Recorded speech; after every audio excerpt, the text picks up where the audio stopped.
दोस्तों आप लोग यहाँ पर देख सकते हैं हमें सरकार के द्वारा 3 लाख रुपए का लोन दिया गया है, जिनमें से हमें 2 लाख रुपए की सब्सिडी भी मिली है और साथ ही में ये लोन हमें सरकार द्वारा 15 साल के लिए दिया गया है। यानी कि दोस्तों ये लोन हमें 15 साल के अंदर रिपेड करना होगा। नमस्कार दोस्तों, स्वागत है आपका आपके अपने लोन तक यूट्यूब चैनल में। दोस्तों अगर आपके पास भी आपका अपना आधार कार्ड है और अगर आप भी अपने आधार कार्ड की मदद से 3 लाख रुपए तक का लोन लेना चाहते हैं तो आज आपने बिल्कुल सही वीडियो पर क्लिक किया है, क्योंकि दोस्तों आज इस वीडियो के माध्यम से मैं आप लोगों को 3 लाख रुपए का लोन लाइव लेकर बताऊंगा और साथ ही में एक ऐसे लोन ऑफर के बारे में बताऊंगा जिसमें आपको ब्याज बिल्कुल भी नहीं देना होगा और साथ ही में उसमें आपको 25% से लेकर 35% तक की सब्सिडी भी मिलती है। और साथ ही में दोस्तों अगर आप लोगों का अपना सिविल स्कोर खराब है फिर भी अगर आप लोग लोन लेने की सोच रहे हैं तो भी आप लोगों को इस वेबसाइट के माध्यम से या फिर इस नई लोन स्कीम के तहत लोन गारंटी से 100% मिल जाएगा। तो दोस्तों अगर आप भी 3 लाख रुपए का लोन लेना चाहते हैं तो आप लोग इस वीडियो को पूरा जरूर देखें और साथ ही में अगर आप लोग इस वीडियो या फिर इस चैनल पर पहली बार आए हैं तो इस चैनल को सब्सक्राइब जरूर कर लें और उसके बाद में इस वीडियो को अपने ऐसे दोस्तों के साथ शेयर कर दें जिनको लोन की जरूरत है। तो चलिए दोस्तों चलते हैं मोबाइल स्क्रीन पर। आप लोग अपने मोबाइल फोन से ही मात्र 10 मिनट में 3 लाख रुपए का लोन कैसे अप्रूव करवा सकते हैं वो पूरी प्रोसेस में आपको आगे इस वीडियो के माध्यम से बता देता हूं, तो आप लोग इस वीडियो को बिना स्किप किए पूरा जरूर देखें। तो दोस्तों अगर आप भी अपने आधार कार्ड की मदद से 3 लाख रुपए का लोन लेना चाहते हैं तो इसके लिए सबसे पहले आपको अपने मोबाइल फोन का क्रोम ब्राउजर ओपन करना है और वहां पर आपको सर्च करना है जनसमर्थ। दोस्तों जैसे ही जनसमर्थ सर्च करेंगे तो आप लोगों को नीचे एक फर्स्ट लिंक मिलेगा, इस पर आप लोगों को सिंपल से क्लिक कर देना है। क्लिक करने के बाद में दोस्तों आपके सामने एक इस प्रकार का नया पेज ओपन हो जाएगा जिसमें आपको बताया जाता है कि जनसमर्थ पोर्टल अपने आवेदकों से किसी भी तरह के भुगतान के लिए नहीं कहता है। यानी कि दोस्तों अगर आप लोगों के पास कोई भी कॉल आए और अगर आपको बोले कि आप लोगों ने जो ऋण लिया है जो लोन लिया है उसका रिपेड करना होगा तो आप लोग उन कॉल के बहकावे में आकर कोई भी ऋण का आप लोग भुगतान मत कीजिएगा। इसके बाद में चाहो तो आप लोग इस पॉपअप को पूरा का पूरा पढ़ सकते हैं, वरना आप लोगों को ऊपर आप लोगों को एक एक्स का निशान दिखाई देता होगा, इस पर आप लोग क्लिक करके इस पॉपअप को बंद कर सकते हैं। और इसके बाद में आपके सामने किस प्रकार का नया पेज ओपन हो जाएगा जिसमें आप लोग यहाँ पर देख सकते हैं आपको बताया जाता है कि इस योजना के तहत या फिर जनसमर्थ पोर्टल के माध्यम से 12 योजनाओं के तहत लोन दिया जाता है। 5 प्रकार की ऋण श्रेणियां हैं और 200 से भी ज्यादा प्लेटफॉर्म है जिसके माध्यम से आपको लोन दिया जाता है। यानी कि दोस्तों जनसमर्थ एक छोटा पोर्टल नहीं है, बहुत ही बड़ा पोर्टल है जिसमें 200 से भी ज्यादा प्लेटफॉर्म इसके अंतर्गत शामिल किए गए हैं जिसके तहत आपको लोन दिया जाता है, ऋण दिया जाता है। इसके बाद में दोस्तों जैसे ही आप लोग ऊपर स्क्रॉल करेंगे तो यहाँ पर ये जो ऋण श्रेणियां हैं वो भी आपको बता दी जाएगी कि कौन कौन सी ऋण श्रेणियों के तहत आपको लोन मिलेगा। इसमें जो सबसे पहली ऋण श्रेणी है वो है शिक्षा ऋण श्रेणी, जिसमें एक योजना उपलब्ध है और इसमें भारत और विदेश में पढ़ाई के लिए जो व्यक्ति जो बंदा जो बच्चा लोन लेना चाहता है उनको यहाँ पर शिक्षा ऋण के तहत लोन मिलेगा। और इसके बाद में दोस्तों अगली जो ऋण श्रेणी है वो है कृषि ऋण किसान क्रेडिट कार्ड यानी कि केसीसी लोन। इसमें भी एक योजना उपलब्ध है और इसमें अगर आप लोग केसीसी लोन लेना चाहते हैं तो आपको इस वाली श्रेणी में मिल जाएगा। इसके बाद में आप ऊपर स्क्रॉल करेंगे तो आपको अगली ऋण श्रेणी मिलेगी, वो मिलेगी कृषि आधारित संरचना ऋण श्रेणी। इसमें 3 योजनाएं उपलब्ध है और इसमें अगर कोई भी किसान अपनी फसलों की कटाई के लिए लोन लेना चाहता है, अगर उनके पास खर्चा नहीं है और वो लोन लेना चाहता है तो उनको यहाँ पर कृषि आधारित संरचना ऋण के तहत लोन मिलेगा। और इसके बाद में अगली जो यहाँ पर ऋण श्रेणी है वो है व्यवसायिक गतिविधि ऋण श्रेणी, जिसमें 6 योजनाएं उपलब्ध है और इसमें अगर कोई भी बंदा नया व्यवसाय स्थापित करना चाहता है या फिर मौजूदा व्यवसाय को विस्तार करना चाहता है यानी कि मौजूदा व्यवसाय को बढ़ाना चाहते हैं तो उन लोगों को यहाँ पर व्यवसायिक गतिविधि ऋण दिया जाएगा।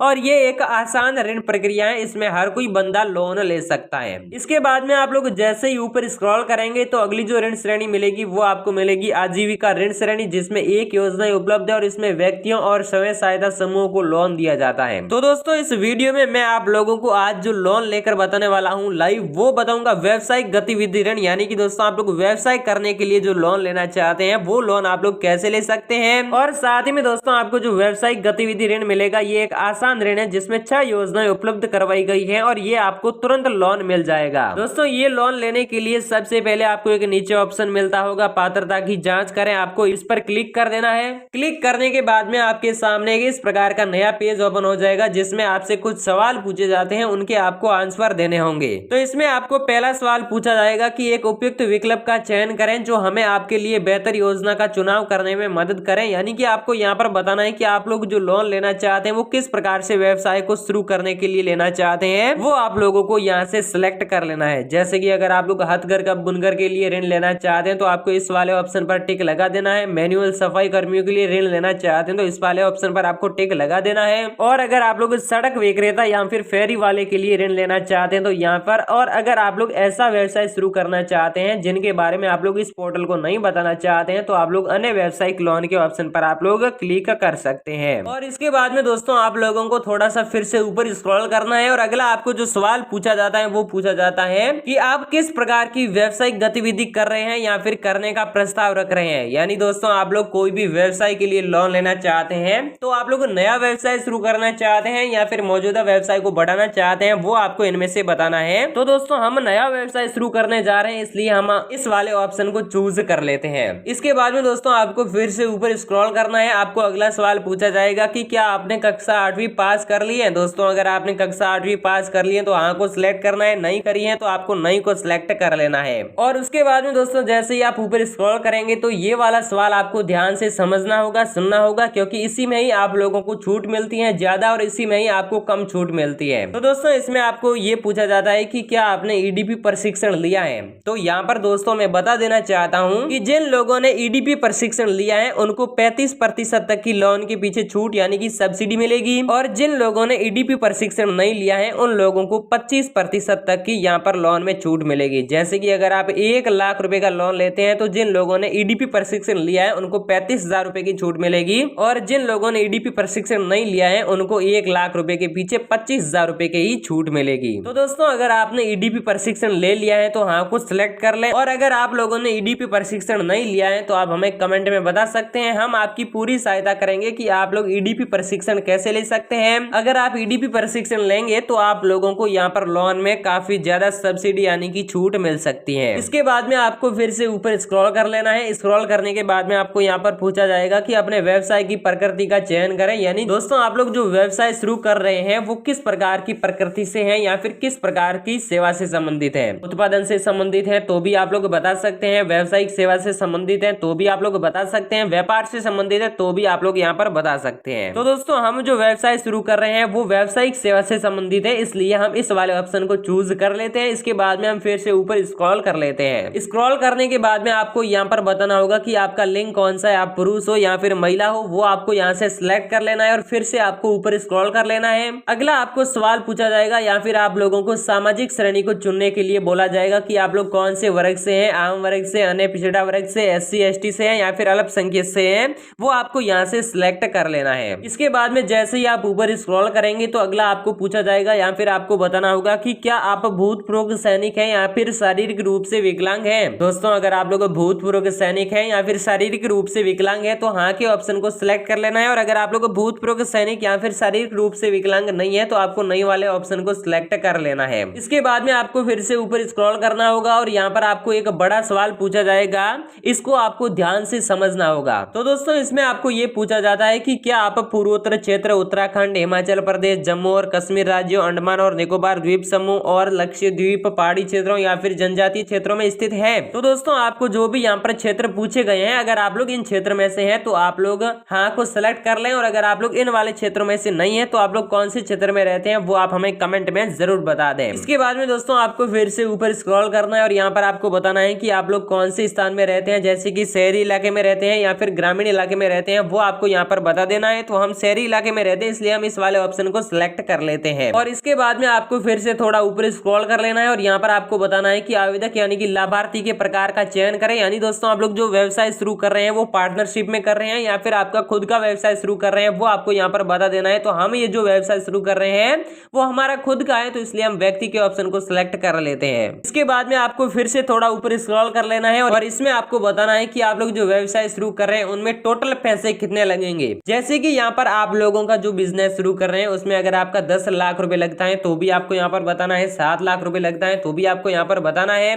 तो मैं यहाँ पर बता देता हूँ कि हम जो व्यवसाय शुरू कर रहे हैं उसमें यहाँ पर टोटल हमारे 8 लाख रुपए लगने वाले हैं। दोस्तों परियोजना लागत दर्ज करने के बाद में आपको फिर से ऊपर स्क्रॉल कर लेना है और यहाँ पर आपको बताना है कि कृपया हमें वह राशि बताएं जो आप निवेश कर सकते हैं। यानी कि दोस्तों आपने आपने ये तो बता दिया कि बिजनेस में टोटल 8 लाख रुपए लगेंगे, लेकिन अब इस बिजनेस में आपके पास निवेश करने के लिए कितने रुपए हैं, यानी कि आप अपने पास से कितने पैसे इस बिजनेस में लगाना चाहते हैं, वो आपको इस वाले कॉलम में बता देना है। तो हम यहाँ पर एग्जांपल बता देते हैं कि हमारे पास 5 लाख रुपए हैं जो हम इस बिजनेस में हमारे खुद से निवेश कर सकते हैं। तो दोस्तों इसके बाद में आप लोग यहाँ पर देख सकते हैं, ये जो पोर्टल है खुद बता देगी कि आप लोगों को इसके लिए 3 लाख रुपए के ऋण की आवश्यकता है, यानी कि दोस्तों आप लोग 3 लाख रुपए की लोन की मांग कर रहे हैं। तो ये लोन लेने के लिए आपको एक नीचे ऑप्शन दिखाई देता होगा, पात्रता की जांच करें, इस पर आपको क्लिक कर देना है। क्लिक करने के बाद में दोस्तों आप लोग यहाँ पर देख सकते हैं, आपको बताया जाएगा कि बधाई हो, आप इसके लिए पात्र हैं। 2 व्यवसायिक गतिविधि ऋण नीचे सुजीवन योजना, यानी कि दोस्तों आप लोगों को 2 व्यवसायिक गतिविधि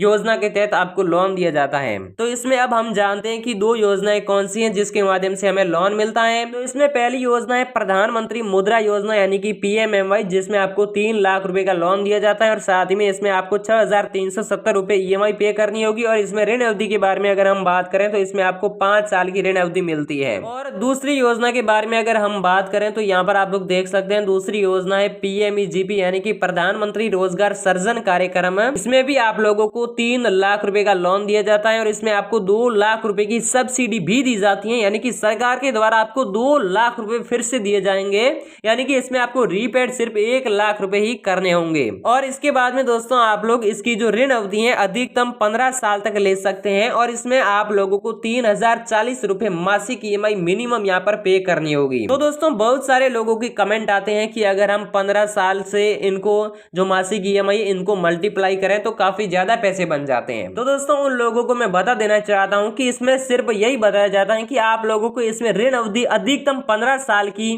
बताई जाती है, दी जाती है और मासिक EMI न्यूनतम 3040 रुपए ही होगी, इससे कम होने वाली नहीं है। और उसके बाद में आप लोग अपने हिसाब से जितनी भी ऋण अवधि लेना चाहते हैं वो आप लोग ले सकते हैं, जितनी भी EMI बड़ी करवाना चाहते हैं तो भी EMI बड़ी भी रखवा सकते हैं। अब दोस्तों हमें तो ये लगा है कि हमें सिर्फ PMEGP के माध्यम से ही लोन लेना होगा, क्योंकि दोस्तों इसमें आपको 2 लाख रुपए की सब्सिडी भी मिलती है, यानी कि छूट भी मिलती है।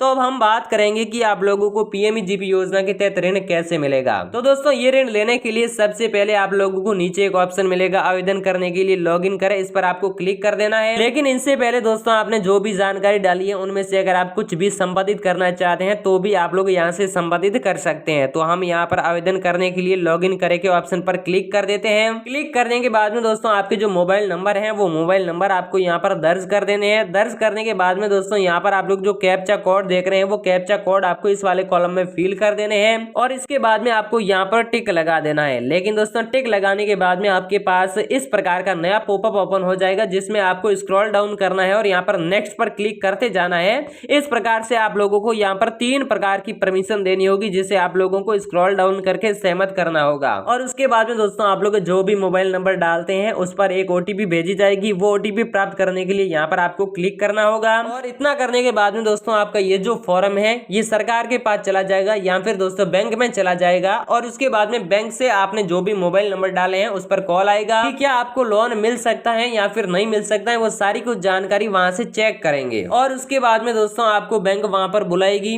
अगर आप लोगों का लोन अप्रूवल होता है तो ही बुलाएगी, अन्यथा आपको नहीं बुलाएगी। तो दोस्तों मेरी आपसे रिक्वेस्ट है कि आप लोग इतना फॉर्म सबमिट जरूर कर दें, OTP प्राप्त जरूर कर लें ताकि बैंक के पास आपके नंबर जाए और वो आपको इस लोन से संबंधित कुछ इन्फॉर्मेशन दे सके और बता सके कि क्या आप लोग इस लोन के लिए पात्र हैं। तो दोस्तों अगर आप लोगों को ये वीडियो पसंद आया है तो इस वीडियो को एक लाइक जरूर कर दें और साथ ही में अपने दोस्तों के साथ इस वीडियो को शेयर जरूर कर दें कि वो भी अपने आधार कार्ड की मदद से यहाँ पर 5 लाख या फिर 3 लाख रुपए तक का लोन ले सकें। जय हिंद, वंदे मातरम।